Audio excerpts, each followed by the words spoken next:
CTS 가족 여러분, 저는 서울 관악구 새생명교회 조영자 목사입니다. 오늘 설교 본문은 마태복음 1장 18절에서 25절, 누가복음 1장 30절에서 38절 말씀을 가지고 성탄의 세 가지 의미라는 제목으로 살펴보고자 합니다. 먼저 본문을 봉독을 해드리겠습니다. 예수 그리스도의 나심은 이러하니라. 그의 어머니 마리아가 요셉과 약혼하고 동거하기 전에 성령으로 잉태된 것이 나타났더니 그의 남편 요셉은 의로운 사람이라 그를 드러내지 아니하고 가만히 끊고자 하여 이 일을 생각할 때에 주의 사자가 현몽하여 이르되 다윗의 자손 요셉아, 내 아내 마리아 데려오기를 무서워하지 말라. 그에게 잉태된 자는 성령으로 된 것이라. 아들을 낳으리니 이름을 예수라 하라. 이는 그가 자기 백성을 그들의 죄에서 구원할 자이심이라 하니라. 이 모든 일이 된 것은 주께서 선지자로 하신 말씀을 이루리 하심이니 이르시되 보라, 처녀가 잉태하여 아들을 낳을 것이요 그의 이름은 임마누엘이라 하리라 하셨으니 이를 번역한즉 하나님의 우리와 함께 계시다 함이라. 요셉이 잠에서 깨어 일어나 주의 사자의 분부대로 행하여 그의 아내를 데려왔으나 아들을 낳기까지 동침하지 아니하더니 나음의 이름을 예수라 하니라. 아멘. 오늘 이제 이 본문을 살펴볼 때에 첫째로 예수님은 성령으로 잉태되었다는 사실인 것입니다. 18절 보면 그 모친 마리아가 요셉과 정혼하고 동거하기 전에 성령으로 잉태된 것이 나타났더니 라고 했습니다. 예수님은 성령으로 잉태되었기 때문에 죄가 없으십니다. 세상의 모든 사람은 혈통을 통하여 죄인으로 태어납니다. 공자도 석가도 마호메시나 모두가 다 아담의 후손인 죄인으로 태어나 살다가 죽었습니다. 구약에서도 이삭이나 삼손, 사무엘 같은 사람들은 하나님의 특별한 역사로 잉태하였지만 모두가 자연법에 의한 출생이었고 아담의 후손인 죄인으로 태어나 살다가 죽어야만 했던 것입니다. 왜 이렇게 죽어야 됐습니까? 죄값은 사망이기 때문인 것입니다. 죄는 무엇입니까? 하나님의 명령을 어기고 선악과를 따먹었기 때문인 것입니다. 창세기 3장 17절에 보면 내가 너더러 먹지 말란 나무 실과를 먹었은즉 땅은 너로 인하여 저주를 받고 너는 종신토록 수고하여야 그 소산을 먹으리라고 했습니다. 19절 보면 필경은 흙으로 돌아가리라. 그러므로 죄의 결과로 결국 죽어야만 한다는 말씀인 것입니다. 로마서 5장 12절 보면 한 사람으로 말미암아 죄가 세상에 들어오고 죄로 말미암아 사망이 왔나니 했습니다. 아담은 우리 조상이기 때문에 아담이 범죄하여 모든 후손들도 똑같은 죄성을 가지고 태어납니다. 그러다가 결국은 죽어야 된다는 말씀인 것입니다. 이와 같이 모든 사람은 아담의 후손으로 태어나 죄 때문에 죽어 지옥 가서 형벌을 받아야만 하는 것입니다. 그 말씀이 히브리서 9장 27절에 보면 한 번 죽은 것은 사람에게 정하신 것이요 그 후에는 심판이 있으리라. 우리 사람들은 나서 반드시 다 죽어야만 합니다. 누가 영원히 사는 사람은 없습니다. 그러므로 가서 다 심판을 받아야 되는데 계시록 20장 11절에 보면 백보자 심판이 나옵니다. 하나님 앞에 가서 서게 되면 우리의 평생에 살았던 모습이 다 이제 우리의 눈으로 보게 나타난다고 했습니다. 그리고 생명책에 기록되지 아니한 자는 불못에 던지우더라 했습니다. 그래서 이 무서운 백보자 심판을 받게 되어서 이제 예수를 믿지 않으면 무서운 지옥에 던짐받게 되는 것입니다. 그러나 예수님은 성령으로 잉태되어 죄 없이 탄생하신 하나님으로서 사람으로 오셨기 때문에 죄와 죽음을 소멸하실 수가 있었습니다. 요한일서 3장 8절에 보면 죄를 짓는 자마다 마귀에게 속하나니 하나님의 아들이 나타나신 것은 마귀의 일을 멸하리 하심이라고 했습니다. 그래서 예수님은 죄를 짓게 하는 마귀의 세력을 멸하려고 오셨다는 그런 말씀인 것입니다. 예수님의 탄생을 살펴보면 요셉과 마리아는 정혼한 사이였습니다. 결혼하기 전에 약혼만 했다는 말씀이죠. 그런데 어느 날 남자를 알지 못한 저 시골 처녀 마리아에게 천사가 나타났습니다. 누가복음 1장 30절에 보면 마리아여 무서워 말라 내가 하나님께 은혜를 얻었느니라 보라 내가 수태하여 아들을 낳으리니 이름을 예수라라 했을 때에 마리아는 너무나 깜짝 놀라서 어머나 나는 사내를 알지 못하니 어떻게 이런 일이 있을 수 있습니까? 했을 때에 천사가 말하기를 35절에 보면 성령이 내게 임하시고 지극히 높으신 이의 능력이 너를 덮으시리니 나실 바 거룩한 자는 하나님의 아들이라 일컬으리라. 대제 하나님의 모든 말씀은 능치 못하심이 없으리라고 했을 때에 마리아는 주의 계집종이오니 말씀대로 내게 이루어지이다 했을 때에 천사는 떠나가게 되었습니다. 우리 본문 19절에 보면 그 남편 요셉은 의로운 사람이라 저를 드러내지 아니하고 가만히 끊고 자여 이 일을 생각할 때에 하라는 말씀이 있습니다. 이 정혼한 남자 요셉도 마리아의 임신 사실을 듣고 부정한 여인으로 알고 가만히 끊고자 했습니다. 당시에 이제 유대 사회에서 부정한 방법으로 어린아이를 갖게 되면 마을 가운데서 오는 돌에 맞아서 죽어야만 합니다. 그런데 의로운 요셉은 마리아를 이렇게 죽이지 않고 가만히 끊고자 했다고 했습니다. 그러므로 이제 그 밤에 주의 사자가 꿈에 현몽하여 20절을 보면 다윗의 자손 요셉아 내 안에 마리아 데려오기를 무서워 말라 저에게 잉태된 자는 성령으로 된 것이라 아들을 낳으리니 이름을 예수라라 했습니다. 의로운 요셉은 분부대로 마리아를 데리고 왔다고 했습니다. 누가복음 2장 1절에 보면 로마 가이사 황제가 천하의 모든 사람은 다 호적을 하라 명령을 했습니다. 당시에 로마 나라가 세계를 지배했기 때문에 이 가이사 황제는 이렇게 이제 호적을 하라고 명령을 했습니다. 호적을 하게 되면 전부 다 자기 고향으로 갔었지요. 우리나라도 옛날 60년대에는 호적을 하려면 고향으로 갔습니다. 그래서 이제 차를 타고 고향을 찾아가려면 많이 시간이 걸리게 되었습니다. 요셉과 마리아도 만삭된 몸을 이끌고 고향인 베들레헴으로 갔는데 여관마다 꽉꽉 차서 방을 얻지 못하고 빈 마구간으로도 거하다가 그 밤에 해산을 하게 되어 아기 예수님을 말 고요에 탄생하시게 되었던 것입니다. 그때에 저 누가복음 2장 8절에 보면 저 멀리 들에서 양을 치던 목자들에게 천사가 나타났습니다.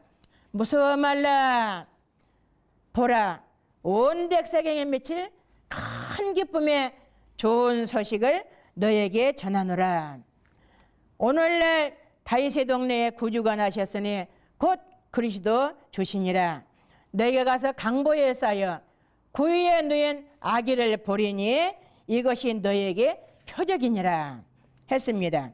또 많은 천사들이 노래하기를 지극히 높은 곳에서는 하나님께 영광이요 땅에서는 기뻐하심을 입은 사람들 중에 평화로다 하고 찬양을 하게 되었던 것입니다.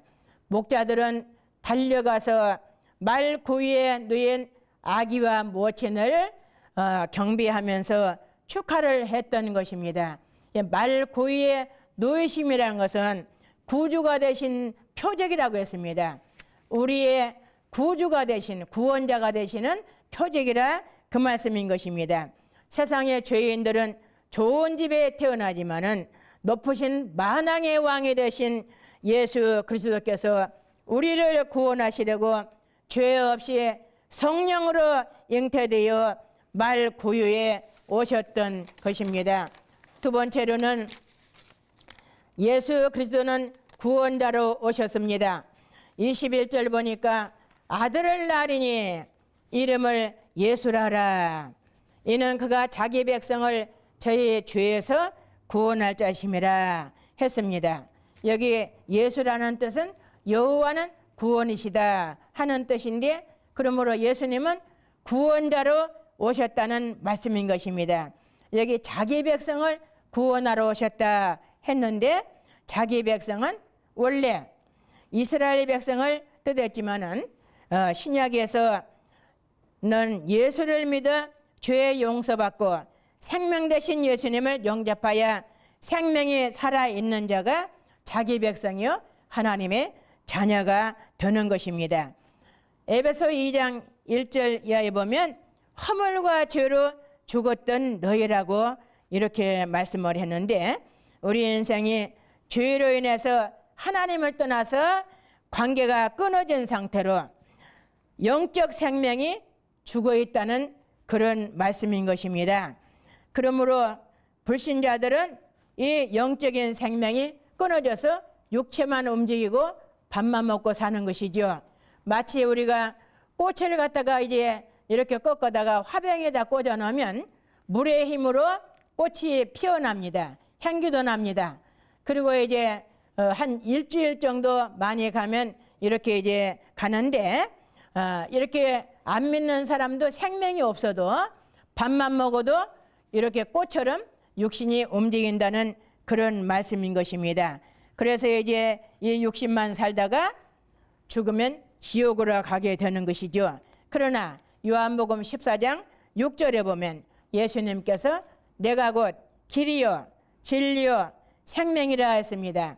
이 생명 대신 예수님을 믿고 영접하면 죽었던 생명이 살아나고 생명 있는 자가 되어서 하나님의 자녀가 되는 것입니다. 요한복음 1장 12절 보면 영접하는 자 곧 그 이름을 믿는 자들에게는 하나님의 자녀가 되는 권세를 주셨으니 했습니다. 우리 요한일서 5장 12절 보면 아들이 있는 자에게는 생명이 있고 하나님의 아들이 없는 자에게는 생명이 없다고 했습니다. 예수님 자체가 생명이시기 때문에 예수님을 영접지 아니하고 마음에 예수님이 없는 사람들은 생명이 죽어 있다고 그랬습니다. 예수님을 영접한 사람들만 생명이 살아있다는 말씀인 것입니다. 누가복음 16장 19절 이하에 보면 부자와 나사로의 비유가 나옵니다. 나사로는 잘 믿고 천국에 갔지만은 부자는 날마다 호화롭게 잘 먹고 연락하면서 즐기고 살았습니다. 하나님이 불러 가셨습니다. 부자는 죽어 지옥에 떨어져서 해가 타는 고통을 당하면서 물 한 방울의 요구도 용납이 안 되었던 것입니다. 불신자는 이렇게 생명이 없기 때문에 죽으면 이 부자와 같이 다 지옥에 떨어져서 이런 무서운 형벌을 받게 되는 것입니다. 그러므로 불신자는 한마디로 지옥 가게에서 산다고 해도 과언이 아닐 줄 압니다. 우리도 예수 안 믿었으면 이렇게 살다가 죽이면 이런 곳에 가서 형벌을 받아야만 하는 것입니다. 그러므로 예수님께서 저와 여러분의 죄를 대신 지시고 십자가에 죽어 주시려고 오셨다고 했습니다. 마가복음 10장 45절에 보면 인자에 온 것은 섬김을 받으려 함이 아니라 도리어 섬기려 하고 자기 목숨을 많은 사람의 대속물로 주려 함이라고 말씀하고 있습니다. 사도 바울은 디모데전서 1장 15절에 밑보다 모든 사람들이 받을 만한 이 말이여. 그리스도 예수께서 죄인을 구하시려고 세상에 임하셨도다 하고 선포하고 있습니다.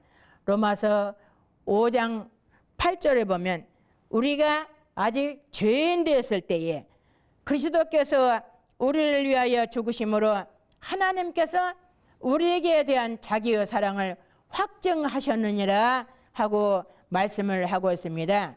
하나님께서 우리를 사랑하셔서 예수님을 십자가에 우리가 죽어야 할 대신 죽도록 내어주셨다는 말씀인 것입니다. 그것이 우리를 사랑하시는 하나님의 증거라고 했습니다. 이사야 53장 5절에 보면 그가 찔리면 우리의 허물을 인하며 그가 상함은 우리의 죄악을 인함이라. 그가 징계를 받음으로 우리가 평화를 누리고 그가 채찍에 맞음으로 우리가 나음을 입었다고 예수님께서 십자가 위에서 대속의 제물이 되셨다는 말씀인 것입니다. 마태복음 27장 46절에 보면 예수님은 긴 6시간 동안 십자가 위에서 고통을 당하시면서 엘리 엘리 나마 사박다니 나의 하나님 나의 하나님 어찌하여 나를 버리셨나이까 하고 절규를 하셨습니다. 이 부르짖음은 우리가 지옥에 가서 받아야 할 무서운 죄값을 예수님이 십자가 위에서 우리의 죄를 대신 지시고 지옥의 형벌을 다 받아주셨다는 그 말씀인 것입니다. 그러므로 우리가 받아야 할 지옥의 형벌을 대신 받아주셨던 것입니다. 그리고 요한복음 19장 30절을 보면 다 이루었다 다 이루었다고 선포하셨습니다. 우리의 죄와 죽음의 문제를 다 해결해 주셨다는 것입니다. 우리는 죄 때문에 죽인다고 하면 벌벌 떱니다. 죽음의 문제가 얼마나 무섭습니까? 죽어서 지옥 가기 때문인 것입니다. 그러나 예수님이 우리의 죄와 죽음의 문제 다 해결해 주셨습니다. 이 시간 우리의 죄를 십자가에서 다 갚아주시고 지옥의 형벌에서 구원해 주신 예수님을 믿고 죄 용서받고 생명 되신 예수님을 영접하여 생명이 살아있는 주님의 사람들이 다 되시기를 바랍니다. 세 번째로는 예수님은 임마누엘로 오셨습니다. 본문 23절을 보면 보라 처녀가 잉태해 아들을 낳을 것이요 그 이름은 임마누엘이라 하리라. 이를 번역한즉 하나님이 우리와 함께 계시다 함이라고 했습니다. 예수님은 우리와 함께 하시기 위해서 이 땅에 오셨습니다.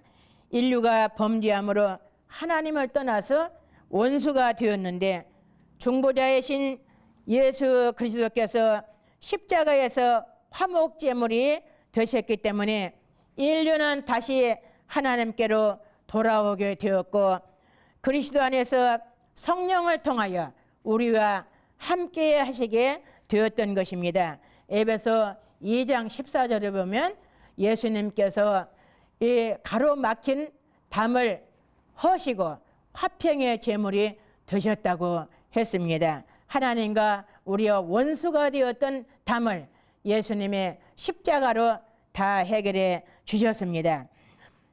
구약에 보면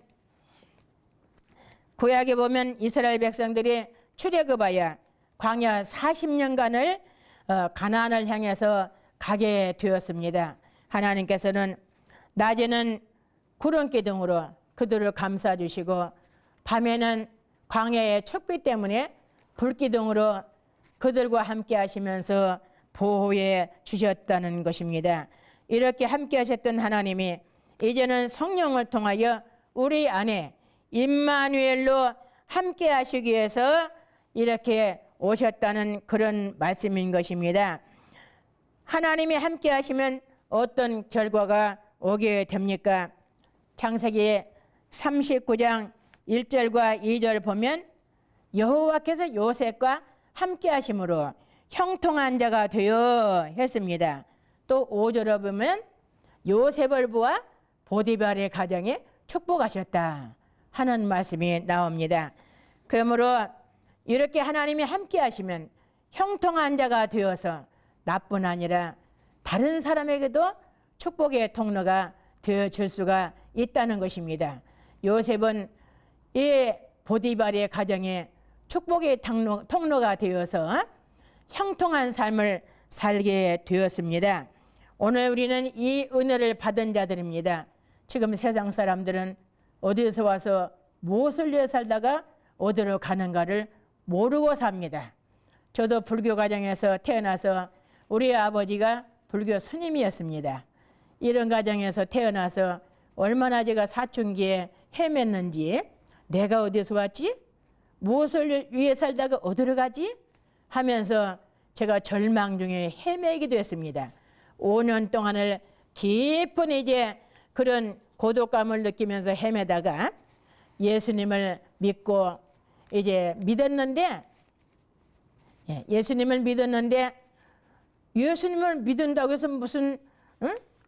내가 무슨 천국을 간다는데 어떻게, 예수님이나 나나 똑같은 사람이잖아. 그런데 내가 어떻게 천국을 가? 하면서 그게 받아들이지 않았습니다. 그러나 말씀을 공부하면서 이제 예수님이 우리 죄를 대신 지시고 죽어주셨다는 것이 믿어지게 되었습니다. 그래서 내가 어디서 왔지?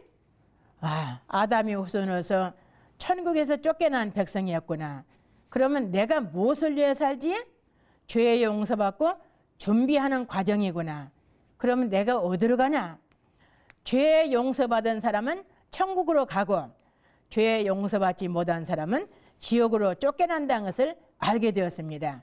그래서 제가 이제 확신 있게 예수님을 붙잡고 오늘날까지 한 번도 제가 거스림 없이 참 말씀 따라서 살면서 주의 종이 되기도 했습니다. 오늘 이제 우리는 이렇게 다 예수님을 믿고 구원받아 하나님이 또 우리를 사랑하시고 하나님 안에 살다가 다 천국 가서 영원히 영생을 누릴 자들입니다. 얼마나 감사합니까? 지금 알지 못한 사람들에게 나가서 이 복음을 증거하여서 우리 예수님은 죄 없이 성령으로 잉태되어 이 땅에 오셨다고, 그리고 우리의 죄를 십자가에서 다 짊어지시고 우리가 죄 때문에 지옥에 가서 받아야 할 무서운 지옥의 형벌을 다 십자가에서 받아주셔서 우리를 구원해 주셨다고, 뿐만 아니라 이제 예수님이 우리와 함께 이렇게 살다가 영원히 천국 가서 함께 살게 된다는 사실을 우리는 나가서 복음을 전하여서 많은 사람들이 예수를 믿고 생명 있는 자가 되어 천국의 백성들이 다 될 수 있는 그런 복된 자들이 되어지시기를 바랍니다. 할렐루야. 하나님 아버지 감사합니다. 오늘 하나님께서 저희들을 이처럼 사랑하여 주시사 우리 예수님을 죄 없이 이 땅에 성령으로 잉태되어 보내주시고 또 우리 죄를 십자가에서 대신 짊어지시고 우리가 받아야 할 지옥의 형벌을 죽기까지 대신 받아주시고 우리를 구원해 주심을 감사합니다. 구원해 주신 것도 감사한데 또 저희들과 함께 계셔서 날마다 우리를 인도하시고 보호하시고 천국 갈 때까지 사랑해 주시면서 복되게 하심을 감사합니다. 그러므로 우리만 이 축복을 누릴 것이 아니라 세상 많은 사람들이 아직도 알지 못하고 있습니다. 어디서 와서 무엇을 위해 살다가 어디로 가는 것인지 자기 정체를 알지 못하고 헤매면서 세상에서 허우적거리고 사는 사람들, 이 복음 증거하여 예수님을 믿고 죄의 용서받고 생명 되신 예수님 영접하여 하나님의 자녀가 되어서 다 천국 갈 수 있는 백성들로 만들게 하여 주시옵소서. 예수님으로 감사하며 기도하옵나이다. 아멘.